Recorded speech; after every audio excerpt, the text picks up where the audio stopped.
What's going on, everyone? Welcome to the Progressive Action TV show. We have a very, very important show today. But before I get into the show, I want to start off with some advertisement. They have the first annual R&B Classic Festival Under the Stars, Sunday, August 21st at the Coney Island Amphitheater. Performances by Glenn Jones, Byron Stingley of 10 City, Cherrelle, Jane Eugene, Hewett, Mel'sa Morgan, one of my absolute favorites. It will be hosted by Dr. Bob Lee Ray Dejon, music by DJ Watkins. This is at the Coney Island Amphitheater, 3052 West 21st Street, Brooklyn, New York, 11224. For tickets, go to Ticketmaster, then Live Nation, then Coney Island Amphitheater. The link for this show will be in the description of this show, if that's not confusing enough for you guys. Just get the tickets, click the link in the bio of this show, and you're going to be at the performances, something nice. But for the show today, a topic many transit workers have a concern with, workers' comp. And I could not find anyone better than my guest today, Mr. Joseph A. Romano. How you doing today, Mr. Romano? I'm good. I'm sorry that my reception might not be the best, but I appreciate your accolades. I try the best I can for your members. That's all I want to say about that. I mean, you've been treating my cases pretty well, and I would not have you on the show if that wasn't the case. Ever since the COVID situation, and then now, my current situations, nothing but victories, very attentive to your clients. So why not have you on the show to talk workers' comp? I appreciate it. Yeah. So like I said, workers' comp is a serious issue within New York City Transit. And a lot of workers just don't understand what is comp. They don't know how it works. They don't know what the company's supposed to do, the insurer's supposed to do. They don't know the rules. And I just want to walk through a few things and then ask you some questions regarding certain issues that transit workers may face. So how long have you been practicing law? 36 and a half years. 36 and a half years. And what practices besides workers' comp? Well, I've always done workers' comp, but I initially started, I was doing pretty heavy criminal cases. I was doing a lot of federal work. It was back in the late 80s, early 90s, where there was a lot of criminal work in the city. I did a lot of heavy cases. I was, any case that was happening in the early 90s or late 80s, I was involved in. I also did some real estate, some family court, personal injury, and all along I was doing workers' comp, bankruptcy work, anything you can imagine. I was doing some civil litigation. So as I was going through my legal career, I was always focusing on workers' comp, but I always was doing something else besides workers' comp. And those other practice areas is an advantage when I represent a client in a workers' comp case, because a lot of people don't understand all. Plus, I'm a business owner, so I know a lot of things that, or at least things pop into my head that the average workers' comp attorney isn't going to think about because they don't have that experience. I learned a lot from my father, who was an attorney for 67 years. So I learned at a young age, and also my uncles were lawyers. So I learned a considerable amount, but workers' comp, it seemed to draw me to that area always. And I enjoyed it, and I still enjoy it. Cool. Now, let's start with the basics. What is workers' comp? Workers' comp in the state of New York, it's one of the first systems that protects the injured worker on the job. Before, the law came into effect, I believe, in 1913. And what happened was there was a horrible fire in the city of New York, and the mayor at the time was Smith, and he then became the governor. And there were underage ladies that were young ladies, 12, 13 years old. They were working in these sweatshops.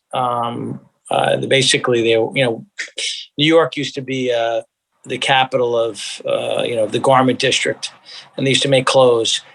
And when they put the clothes together, they had to have workers, and the workers are generally young females. And what happened was back then, this is the turn of the century. They didn't have a lot of safety rules. The muckrakers were trying to get safety rules, children, labor rules, purity rules with regard to food. And what happened in this particular case was a fire occurred, and all the doors were locked and bolted, because that's what they did. They just they didn't want the workers to go out to take a break. So I guess somebody had a cigarette and they flicked it on a bunch of garbage, and it went up, and they were on the 9th or 10th floor.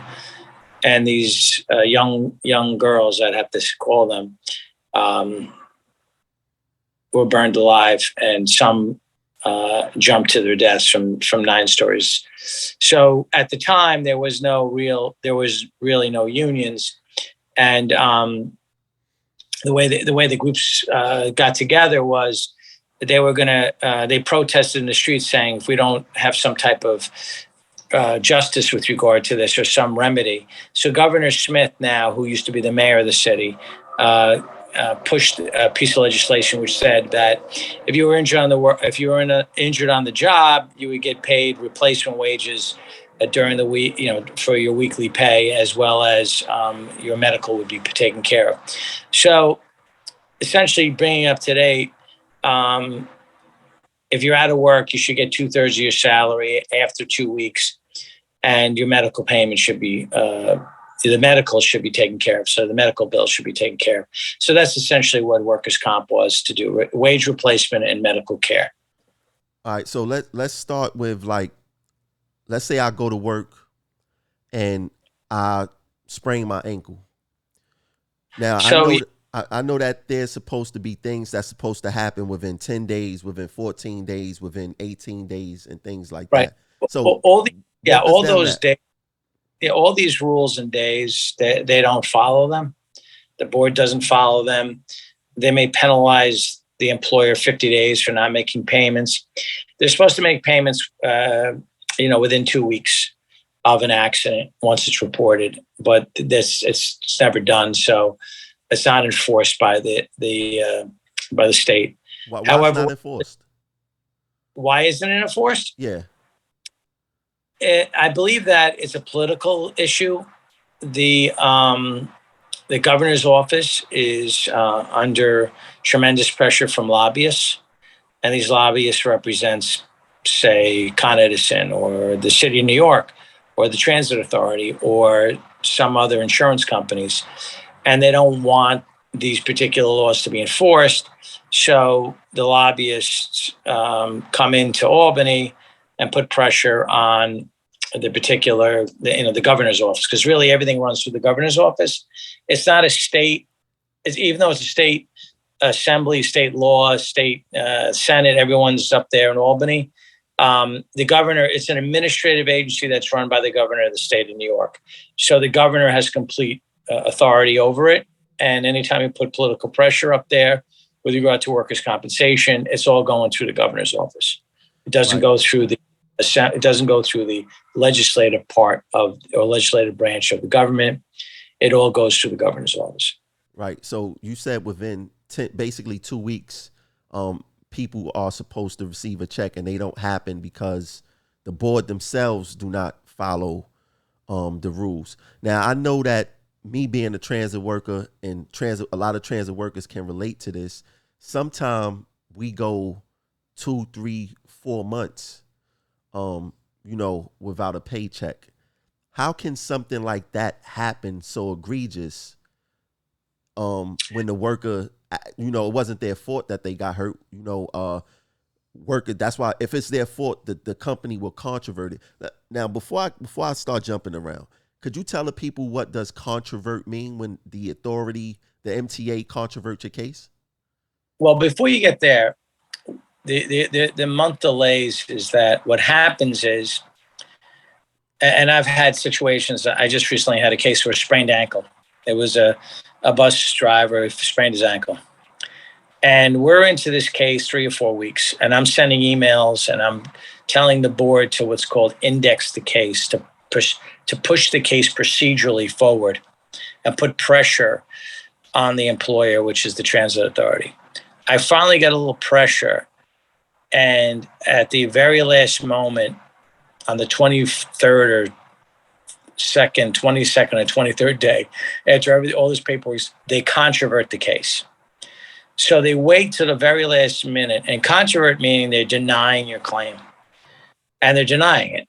And get used to that, because that's the process they're going to take against the majority of cases. I would say at least 95% of these cases now are being challenged by the transit authority, because they've learned that with resistance, some of these claims just disappear naturally.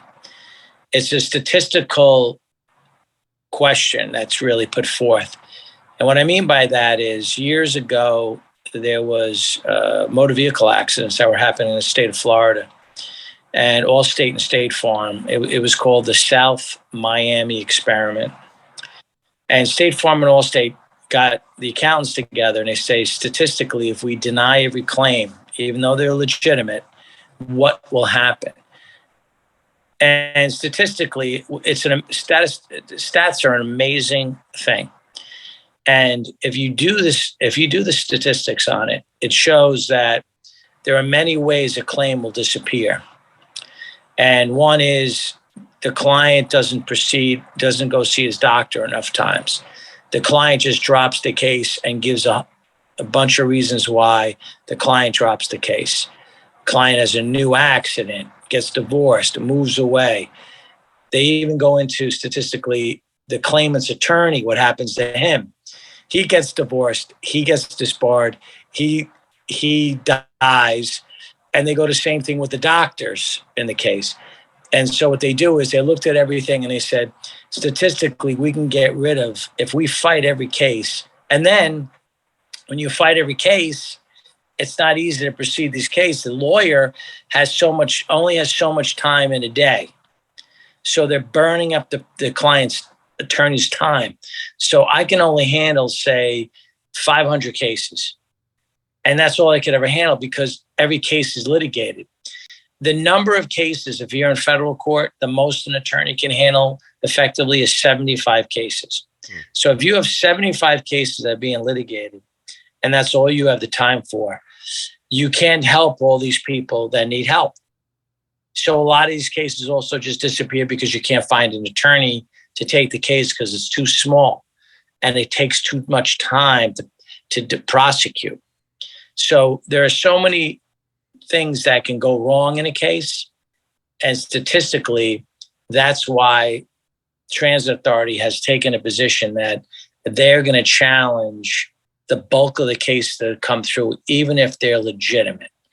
Even if someone spits on you or assaults you, or you fall down the stairs of a bus, or if you trip in a train, or your hand bothers you while you're using the mechanism to control a train, because they're going to try to stop all these claims as best they can. I'll give you, for instance, I have a case now with a train operator, and she has a problem with her hand, and her hand cramped up while she was using the handle in operating the train. They challenged it. Now, I have a doctor that's her treating doctor, and they want to cross-examine him. I've already had 3 dates set for him. He's been subpoenaed. He didn't show up. Now he's on the 4th date. All that time, all those hours wasted on a case where it's a simple, she hurt her hand on the job. There's no dispute. That's what happened. And then they send him to a doctor, an IME, and that doctor says, I can't figure out why her hand cramped. Yeah, I don't know. She was using a machine. So now they have a doctor saying that it's not related to the job. But I tried to cross-examine him. I subpoenaed him. He didn't show up. There are 4 times her own doctor didn't show up. So her case she might lose that case because her doctor didn't show up. Now, if you multiply that by all the cases that they have, and that's just one case I have, and they win that case, it shows that they can continue to fight these cases, and they will win cases just because things happen where the doctor doesn't show up or the client doesn't show up for a hearing. And that's the process in which is happening now. So the Transit Authority has taken a position they're going to challenge most of the cases, and that's what they're going to do because they know that they could win a lot. So you would say that they do challenge cases in bad faith, playing the game of probability, hoping that things happen in between.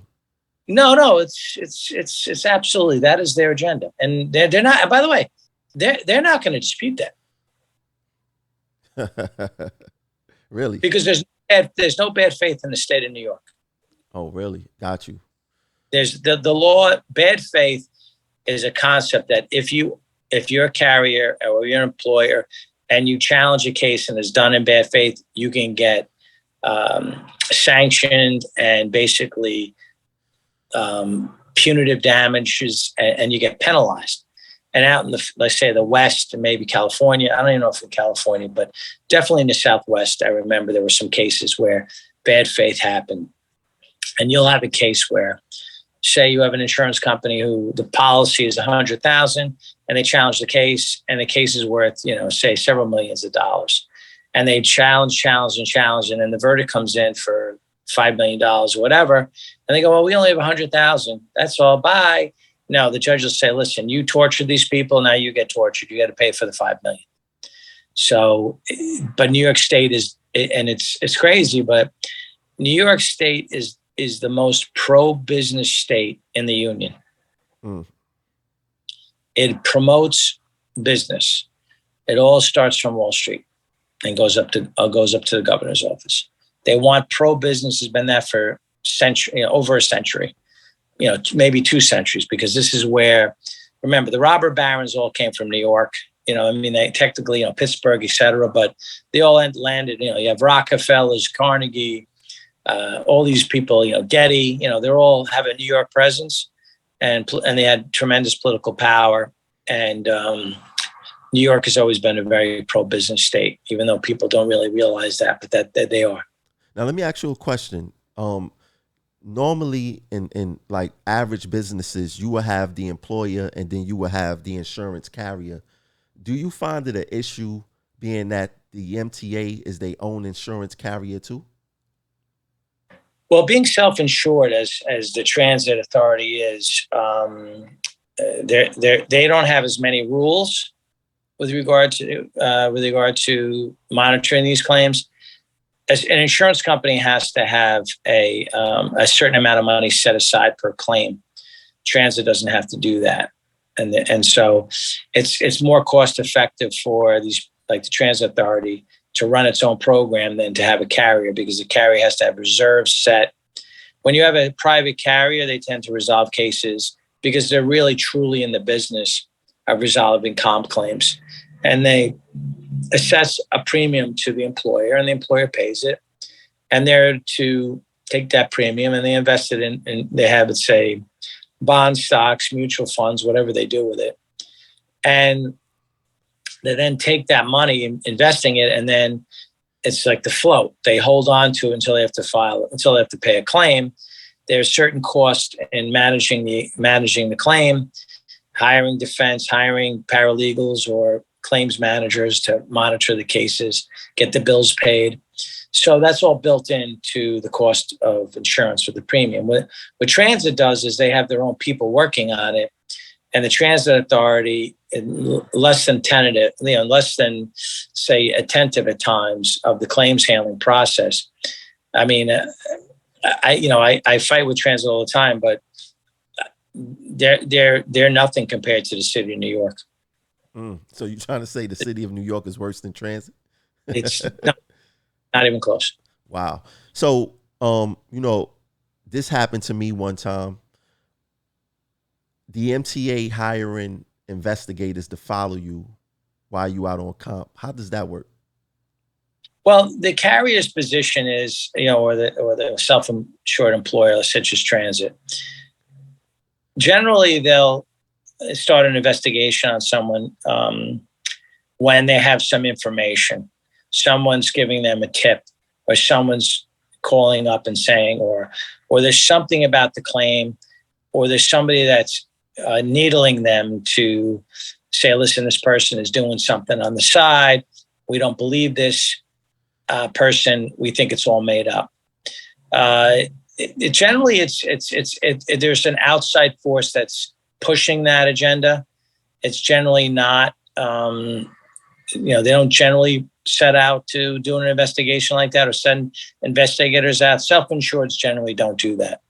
The only time they really do that on the private side is if you have some type of lawsuit and it's a construction case generally, and the carrier is going to, like, say you're, I'll give you, for instance, Skanska is a huge construction company, and they have their own program, comp program that they have Zurich that basically monitors it for them, but they'll automatically hire an investigator to start the process, and they follow the person around, and they do a social media search. That's the first thing out of the box. They look at their social media page, their presence, Instagram, etc., and they'll see if they have any web, pages, if they're doing some type of side business, or they're selling Tupperware or some type of perfume or Amway online, and they have that information, and then they go from there, and then they do a little search on their address. They follow them around, look at what they're doing. They'll search, they'll see what cars are in the driveway. They do a DMV search in every one of those cars.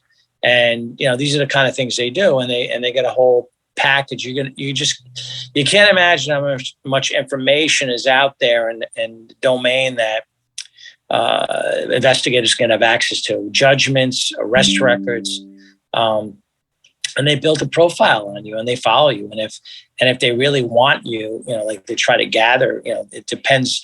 I haven't seen somebody go too far to the extreme, but they definitely color it. Where, I have a case right now with Skanska and Skanska and Zurich, and the claimant had died already, and they're trying to say he committed fraud, but they knew that he was committing, their alleged acts of fraud for 5 years, and they just sat on him for 5 years. It's the craziest case I've ever seen. But and I'm looking through these investigative reports, and they've been following him every 6 months. They go out and see what he's doing, and it's an incredible thing. But it costs money for those investigations. So usually it's something, there's an impetus. They don't just do it automatically. They don't just pull the trigger on that and say, hey, just do it automatically. They just don't, unless there's something else. So, and anytime they're looking to do it, like for you have a following, you are a big personality. They would follow you. They would try to hurt you because they don't want you. You're advocating for, your fellow members, and they don't like that. So they want to kind of try to, put you down a little bit. The only other time that I had a transit worker where it was a fraudulent case, in my most recent memory, was she was doing a daycare, and somebody ratted her out. So she got caught in fraud because, she didn't tell me, she didn't tell anybody that she was doing a daycare center while she was getting workers' comp and not telling anybody. And that's the thing, is if you're doing any type of work, volunteer, etc., it's called 114A. You have to reveal that, or they stop your indemnity payments, and most of the time it's for life. Yeah. So be careful. But with regard to investigations, something is usually it's an impetus because it's so expensive to pay for an investigator to do these things. So it's, high profile people, something where, and that particular person with the daycare, there was some political things going on. She'd made certain complaints about certain people, and so she had a target on her back. Got you. So let me ask you a question. A worker get injured and they waiting for surgery, and the surgery go past the year that they supposed to return back to work. Now, one thing I have a problem with is that, delaying healthcare, specifically speaking surgery, is detrimental to the person that's injured. How can the MTA get away with postponing people's surgeries if they need it? Well, that's the thing. You have to have a doctor that's familiar with the process, because it is something that can be done without a lot of fanfare. If you've never had surgery on one of your joints and it's an arthroscopy, it's automatically authorized. If it's some significant surgery like a spinal fusion or a knee replacement or a hip replacement, they do have to get additional requests. But now they've created what's called a portal for these things, where before it was just sent to the board and we had to fight it at the hearing. Now there's a portal that is trying to expedite these requests. But if you have a doctor that's familiar with the system, or a lawyer that's familiar with the system and has to help the doctor, like I do I assist hospital for special surgery with my clients. They're not the best at completing the paperwork, so my people get on the phone and teach the doctor's office how to do it. Got you. Now, the appeal process. One thing that happened to me in the past was that they bought the 114A on me.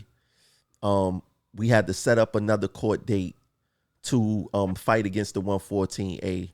I won the 114A, thinking that I'm going to get paid, because at that time I may have went like 6 months without pay, 5-6 months without pay at that time. And they wait to the last minute, like literally the last day, to put in an appeal. Now, that goes back to what you were saying, the probability game, just delaying things because they can delay things. It seemed to be, a direct play from their book. But going back to the appeal, my appeal took almost 10 months. And, it was COVID and everything happening. But generally, how are appeals supposed to be handled and how do they work? The appeal process is, once you win, they wait. You have 30 days from the date that the decision is filed, which is usually a couple of days after the hearing. Generally, transit waits to the 29th day. So they torture you. And then you have to respond to it, as the attorney has to respond. Once you respond to it, you have another 30 days to respond. But we try to respond to it like instantly, so that, within a couple of days, so that once the rebuttal is filed to an appeal, it gets on the pile to be decided. That pile usually takes 6 to 9 months, but it used to take up to 2 years. Wow. The goal is between 6 and 9 months, but I've seen it between 9. It seems to have increased to 9 to 12 months, only because I've reduced the amount of appeals that I have filed, because they've already kind of told me what direction they're going to take on the decision. The only time I file an appeal is if there's been a denial of the claim. If it's on degree of disability, things like that, I don't file an appeal. Only if it's a denial. And it's only in a disallowance. That's the only time I file an appeal, because anything else they're going to, and most of the time they affirm they affirm those disallowances. They'll find a way to affirm or leave standing a bad decision. But there's not much more. You can't really do too much, because the internal appeal that you file with the board, it's all controlled by the governor's office, and the governor basically is the one that is dictating policy at the board.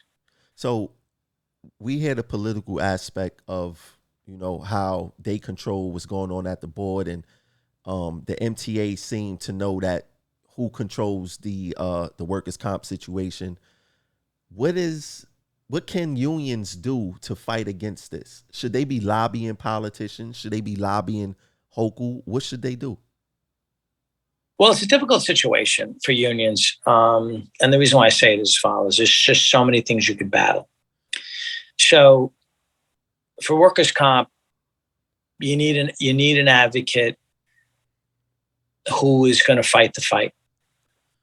And that's what you need. You need someone who's going to be in there, who's going to fight and give them a hard time. Now, there's plenty of judges at the board that are very pro-business and pro-transit and are going to rule against you. And they'll find a way to affirm that decision. So it's kind of tough. For the unions, their main concern is obviously the well-being of their members. But as a well-being of a member, what are you thinking about? You want to keep their job and increase their benefits. Workers' comp is not completely on their main agenda because they're looking to increase your medical benefits or at least maintain them or fight the massive decreases that the employer is trying to knock out your medical or your pension or your annuity or your differential like you have in your collective bargaining agreement. So they're focused on that and keeping your job and increasing the due process notice and the right to be heard with regard to disputes involving the employment situation as opposed to workers' comp. It's tough for a union to take on everything. I advocate, I do a lot of work for all the unions in the city, corrections, obviously TW100, all the unions in the building trades, the nurses union, all these different unions that I work for. I do work for their members. I advocate for them, when it comes, they usually call me when there's going to be a change in the law. They speak to me about what's called ADR programs, which you're not part of. Local 3 electricians do it. And there's certain projects that do alternative dispute resolution, which is a different, they opt out of the workers' compensation system. So there's a lot of changes in that area, but for a union, unless it's part of the collective bargaining agreement, which generally it's not workers' comp, that's not really high on the agenda, and it's tough for them. And I've reached out to unions when I need to, but it's very, very difficult.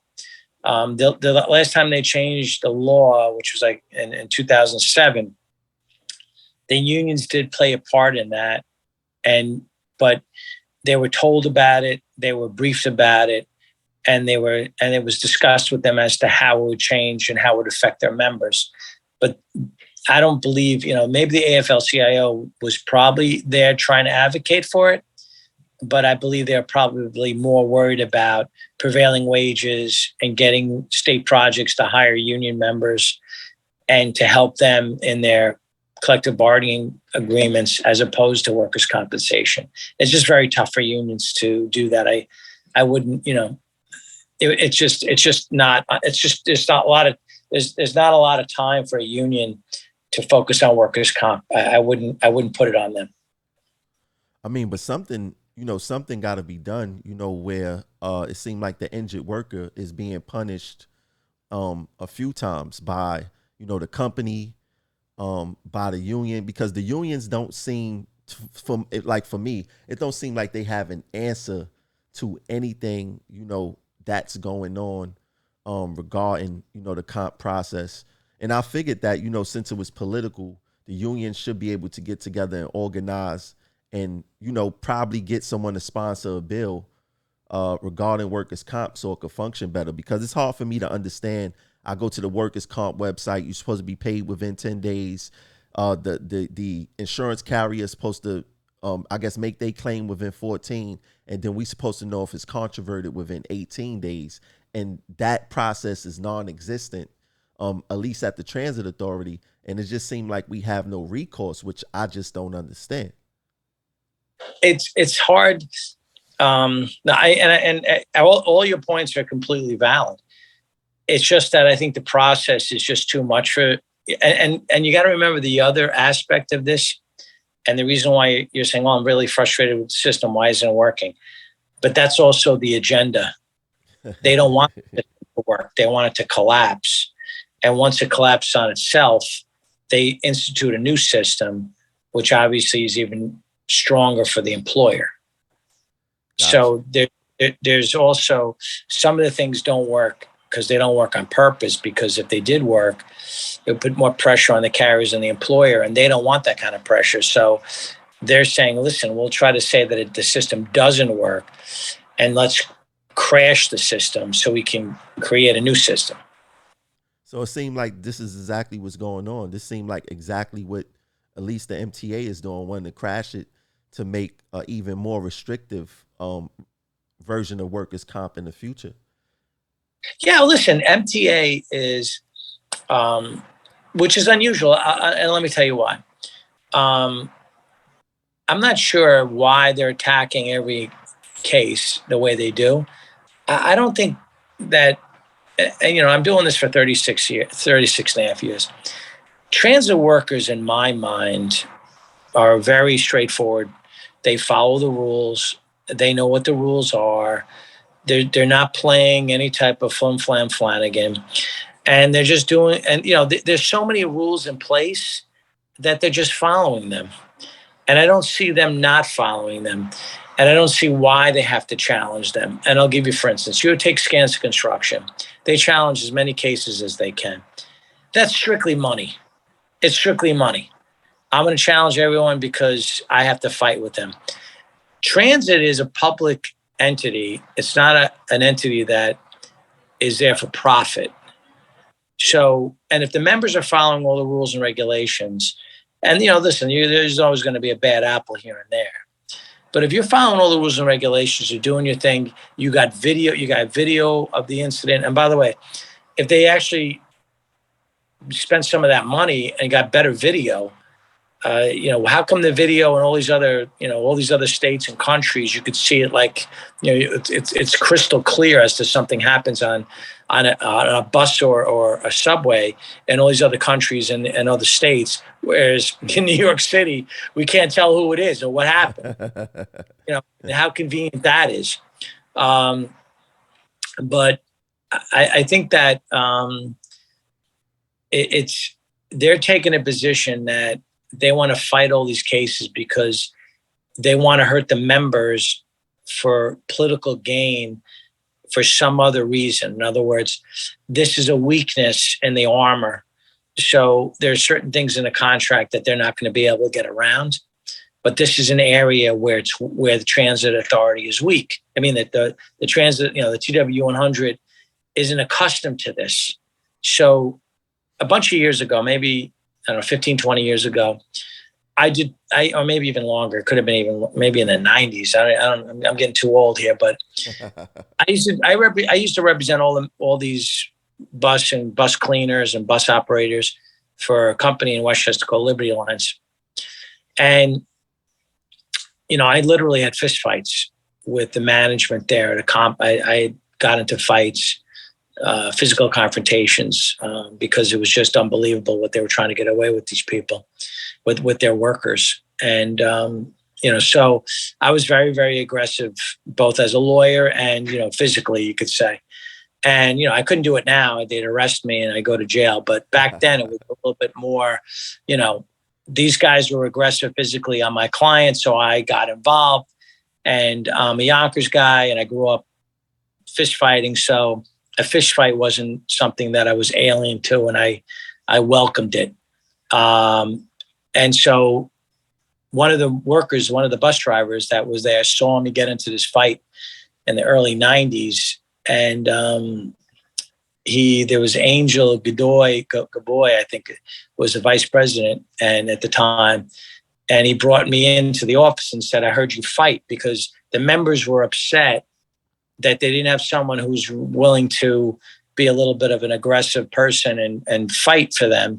So that's why I got brought into TW100 in the city, because they brought me in because they needed somebody to go in there who's actually going to stand up and fight, and not only fight the attorneys for transit, but fight the judge. Because you got to fight the judge. And even if you lose the case, if you continue to fight the judge all the time, eventually the judge will figure it out that, you know what, maybe Romano's got a point.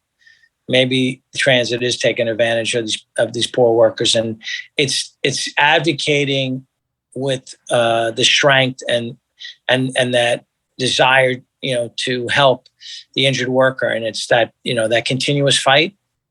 As long as you know that you got somebody in your corner who's willing to fight, even to get into a fist fight for you, the judge sometimes will say, I'll help this injured worker. You got to be willing to fight for the injured worker. As long as you're willing to do that and fight really super hard for them, you'll be fine. And even if you do lose a case here and there, in the end, you're educating the judge. I always tell my attorneys in the office that you need to educate the judges, because these judges get into these jobs. It's a lot of political stuff. They just want a job. They need a job. They can't get a job, so they take a job as a comp judge. But they don't know what it is. They don't know what it is to be an injured worker. They have no idea what the system's about. So the advocate has to teach the judge what it's really about. And that's the issue. And it's very difficult to do it on Zoom. When I was there person to person with someone, and I would sit with the judge all day with cases, and I would educate the judge and say, listen, this guy comes from a good family. This guy's a good guy. This guy, you know what, I would advocate and I would explain, this kid, the father did this. I would educate the judge about the family and the community where these injured workers come from, what they do, whether they go to church, whether I would just talk about the client and humanize them. With Zoom, you can't. You're just a number, and that's why they can deny claims. When you're in front of a judge and you see a client, and when they leave, and I'll look to the judge and say, do you know what you just did to that family? Just ruined that family. You just ruined them. Financially, they destroyed what you did. And that was a bad decision. And when you keep telling people that, and they start feeling like, you know what, the decision actually has impact on another human being, the judges change. Well, they really start considering the evidence. Let me ask you this. They don't. With Zoom, they sleep at night. I got you. So let me ask you this. Like, let's say I get surgery because I got injured at work, and the surgery don't repair me to 100%. And let's say I'm like 80% after going back to see the doctor. Am I entitled to extra money because I'm not 100% after the surgery? If you have surgery on an extremity, say you have knee surgery, you're never going to be 100%. Surgery, again, is a trauma on your body, even though it's an attempt to try to give you some a better mobility or improve your situation and basically relieve you of pain. But there's going to be scar tissue that's developed, and that joint is never going to be 100%. And a matter of fact, later on, it may even be worse, and you may need a total knee replacement because you had that surgery. Wow. So it all depends. And the problem with transit is you get paid differential, which is a good thing, but it's also a bad thing, because what happens is the judge is like, oh, it's not that big of a deal. They're getting paid differential. So they're always looking to downplay the case because you get differential pay. But the differential pay is only good for a year, and then 2 years if it's an assault on the job. Right. So, the contract helps you, but in the short term, but it may hurt you in the long run. And I'll give you, for instance, the longer you're out of work, the less valuable or less money you're going to get on a scheduled loss of use. If you have an extremity and you have a knee injury and you have surgery, and say they determine that's 10% of the scheduled loss, you have a loss of use. That's 28.8 weeks. But the 28.8 weeks is, say, if you're making $1,500 or $1,600 a week as a bus operator, and you get $1,065, I believe is the top rate now. But your pay, say, is $2,000 or $3,000. You're already behind the 8 ball, and if you're getting paid, say, $2,000 or $3,000 from the job, taxable, but comp pays you $1,000 approximately, you're not going to gain anything if you're out for, say, 4 months or 5 months. So comp in the end may not generate anything for you. So your situation is you're getting paid, a good rate because you're out of work, but in the end you may not get as much money because there's a reimbursement request from Transit Authority that has to be taken into consideration in evaluating your schedule loss. Got you. Do a member have to use, are you familiar with CMSW? Do they have to use CMSW? Could they go wherever they want? No, CMSW, I know Dr. Hearns, I think from the 90s. He originally started in Yonkers on Yonkers Avenue. And then he left Yonkers Avenue and opened up a practice in Queens. And then he's exploded, God bless him. So his office has several offices, one in Brooklyn, one in Bronx, one in Queens. I think they got a couple other offices, but they're a big outfit and they do tremendous work for transit. That's what they do. That's their focus. They do work for other injured workers at corrections, et cetera, but they've been part of the transit community for a long time, but they're part of it. All right. Last question. Any advice you can give to an injured worker? The best thing you can do is if something happens, you got your phone, you take photographs.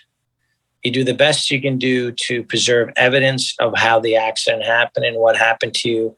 If you sprained your knee and you got scrapes on your knee, take pictures of your knee and report the accident immediately. Phone it in. Don't let it go. And make it, do the official protocol, make the report, and preserve as much evidence as possible. The videos that they have on buses and trains don't help your case. They're so bad quality. A matter of fact, they help transit, saying, "Hey, look, can't see anything." Yeah, no kidding. But some judges, if the video doesn't help, they'll throw the case out. So you got to be really careful. That's for me with the phones, how amazing that they are right now. They're really not phones. They're really cameras. That's what, they're in the camera business. Apple, they're in the other phone companies. They're in the photography business. So use that phone, take pictures, and if you get any witnesses, any passengers, anything that you can get, obviously co-employees would be great. But it's preserving the accident when it initially happens and go seek medical treatment immediately, urgent care, et cetera. Because if you don't do that, any delay in treatment. The other thing that I have to really, really emphasize is as follows. Transit has your medical records, all the excuses you've ever generated and given to them. So they know about all your prior problems.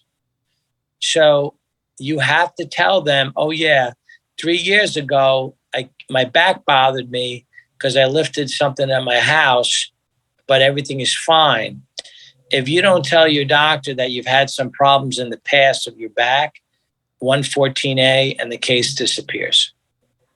So you have to be really, really attentive that you got to kind of remember all your prior accidents, your motor vehicle accidents, your workers' comp cases, any notes, because transit has your personnel file with all your disability payments that you made in the past. If you had a baby, if you had, some type of dizzy spell. So you got to remember that medical history is really important. And the way the board is construing 114A, which was not the intended purpose of it, is that if you do not tell them like complete accuracy of your prior medical history, and this is what they're doing now, they're going to throw the case out. So it's very, very important that, and if you do give a history of a doctor and then you forget and you say to them, I never hurt my back before. And then like 2 days later, you remember, oh yeah, that's right. I remember I had the car. Make sure you call up the doctor and say, I forgot to tell you 2 days ago, but I did remember now. So that the record is complete. And essentially all that stuff's all nonsense, but it's not nonsense to the board because the board wants any reason to knock out a comp claim, any reason. They want to knock these cases out because they have an agenda to limit the amount of claims that are being administered and filed, and they want to limit the number of cases that are successful. That's why they want to fight these claims. Once you get a taste of battle and you're in a comp board, the next time you get hurt, a lot of people won't file a claim. Like, I'm not going to deal with nonsense. I'll just put it through my major medical. And that's what the board is fostering. They know that people, once they have a bad experience, they don't want to have that bad experience again. It's really tough to fight the fight again. You've already had a battle. You've already went to war. You've already done this battle. I got to go back and do it again. I don't want to be bothered with it. It's too much. It was a big headache. And that's the agenda that they're trying to do with the injured worker, where, they're going to fight you. It's not just that claim. It's for the future claims. And also for you to tell people, other coworkers, oh yeah, I was in the court and the judge drew it out and I have no idea why. Oh my God, what a pain in the ass. What a headache that was. And then that guy hears it and goes, oh my God, I'm not going to file a comp claim. I'll just leave it alone. Got you. And they do that. And listen, in the private sector, I have laborers say, and the laborers go, I'm not going to file. I don't want to hurt the employer. He's been good to me. Or if I file a case against him, I'm going to be blackballed.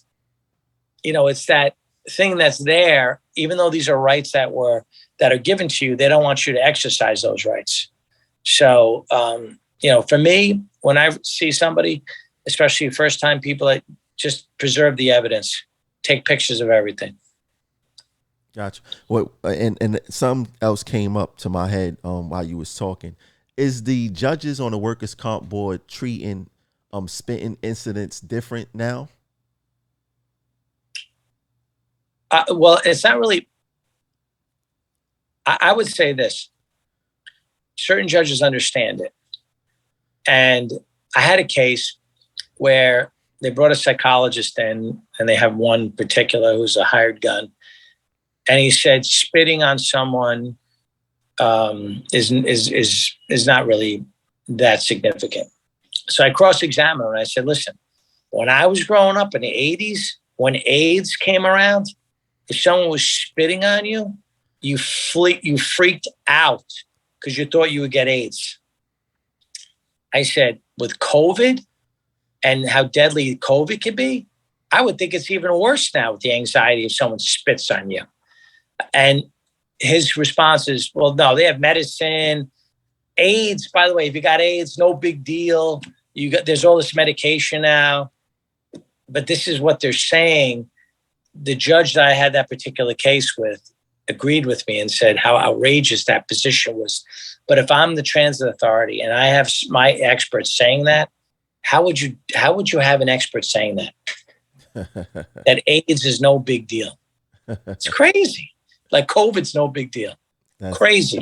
That's beyond. But you'll have a judge that'll listen and say, you know what, I didn't see the spit, or the spit didn't get through the plastic glass. So how could he get exposed to it? He still got assaulted. It's still a spit. It's called a battery. Someone, goes at you, it's a battery. Even if it's a fist or spitting, it's the same thing. And spitting is worse. Bodily fluid is worse. There's a section in the compensation law for correctional officers, if bodily fluid, so that when AIDS did come around and TB and all these other conditions that these correctional officers were suffering from, they actually changed the law so that these bodily fluids, for correctional officers. But remember, bus drivers aren't uniform. And because they're not uniform, but are subject to assaults, like a correctional officer, like an NYPD, and like when all you these say other. Not uniform, you mean not peace officers or officers or something like that? Correct. They're considered, so they don't get 3/4. Yeah. There's special laws for police officers and correctional officers. And you're trained and they have weapons. You don't have weapons. Yeah. So how do you defend yourself when somebody's attacking you all the time? It's that's what also bothers you. Like, you're a soldier. That's what you're doing. Because you're dealing with the public, but you're really a soldier because you're going to be attacked at any time. So a police officer knows he's going to be confronted. A correctional officer knows he's going to be confronted. So they're trained. You're not trained for self-defense. Mm-hmm. You don't have a weapon. And obviously I do a lot of cases with corrections, and they're assaulted by prisoners all the time. There's use of force, they call it. So there's a prisoner in there, but where's the use of force for you guys?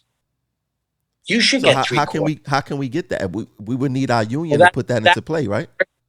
The lobbying of the union to change the law to consider bus operators and transit workers from the trains that if they're assaulted, that they should get 3/4.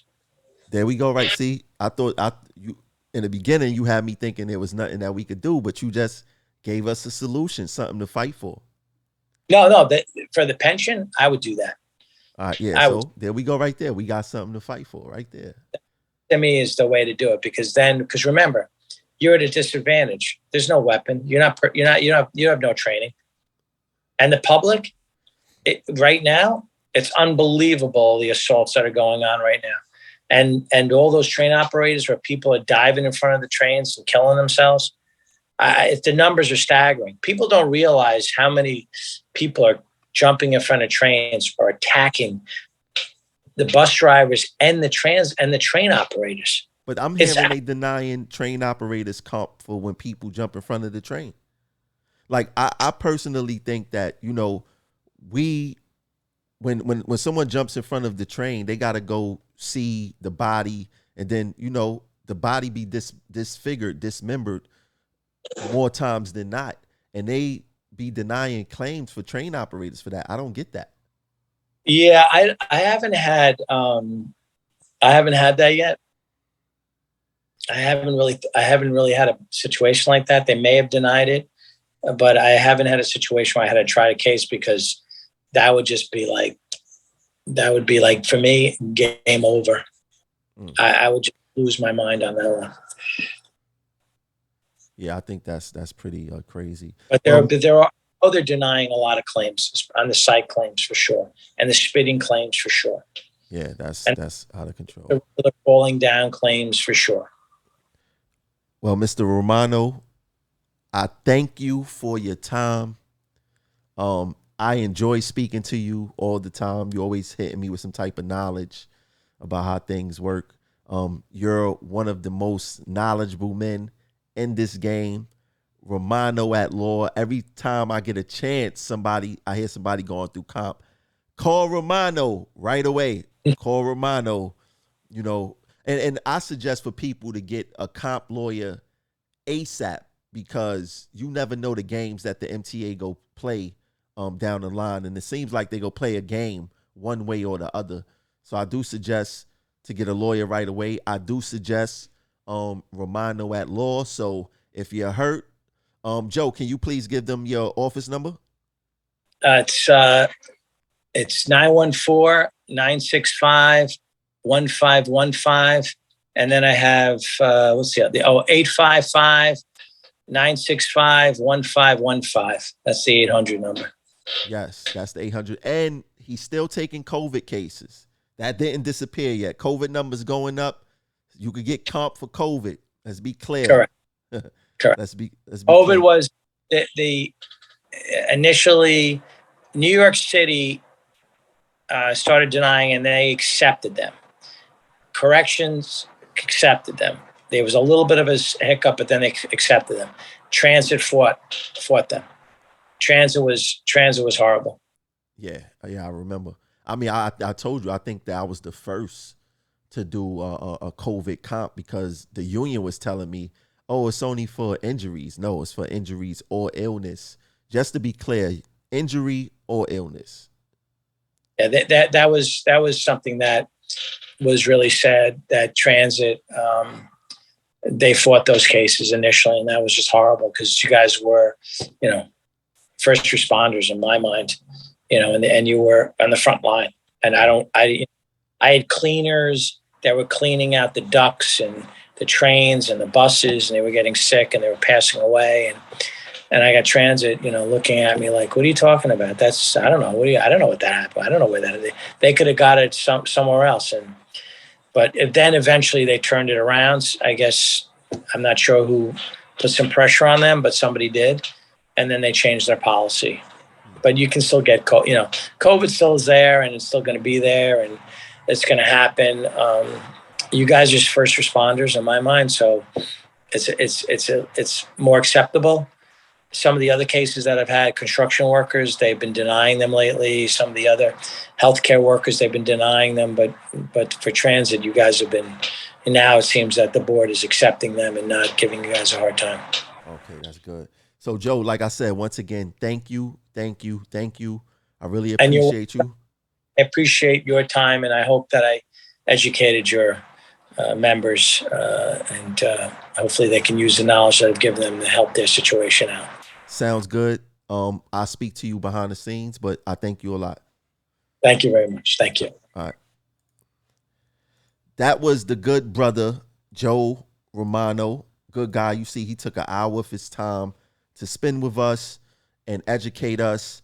And probably down the line, a few months from now, we'll probably bring him back if we have any lingering questions. I have somebody who runs a psychology office next, not today, but that show is coming up. He agreed to do the show. I wanted to do Joe first. So we're going to have a lawyer. We're going to have a doctor. Lawyer, doctor, we go combine all these things together, and we're going to educate the members, man. Thanks for tuning in. I catch you guys later. Peace.